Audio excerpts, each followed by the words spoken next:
ऐका ना, आज दुपारचं जेवणाला काय आहे ते बघूया. तर ही आहे गरमागरम ज्वारीची भाकरी.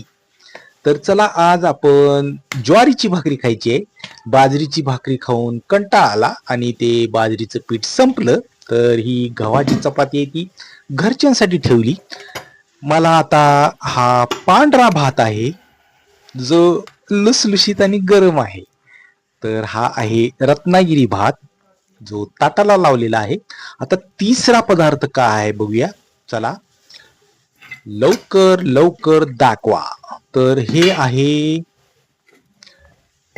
चानुला, म्हणजे वरण्याचे शेंगा असतात आणि त्याचा दुसरा प्रकार असतो चानुला. मला पण माहित नाही, पण भाजी विकणाऱ्यांनी सांगितलं की हा चानुला नावाची शेंगा आहेत, वरण्याच्या शेंगा चानुला.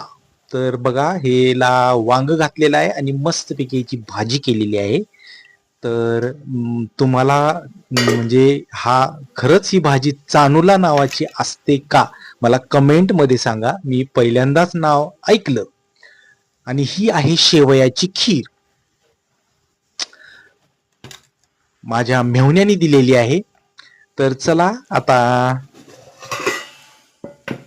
हे आहे आमटी डाळीची, किती कट मस्त आलेला आहे. आज मला बोलताना खूप आनंद वाटायला लागलाय, कारण की त्या भाजीचं नाव जरा वेगळं होतं त्यामुळं मला ते कळना. आणि हे शेवग्याच्या शेंगाची आमटी आहे.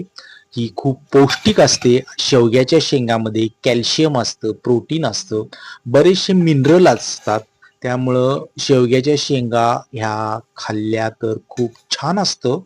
ह्याच्यामध्ये भरपूर जीवनसत्व मिळतात आपल्याला. तर चला आज मी पोटभर प्रमाणात जेवणार आहे. थँक्यू. तर ही रेसिपी कशी वाटली मला कमेंट मध्ये सांगा. थँक्यू.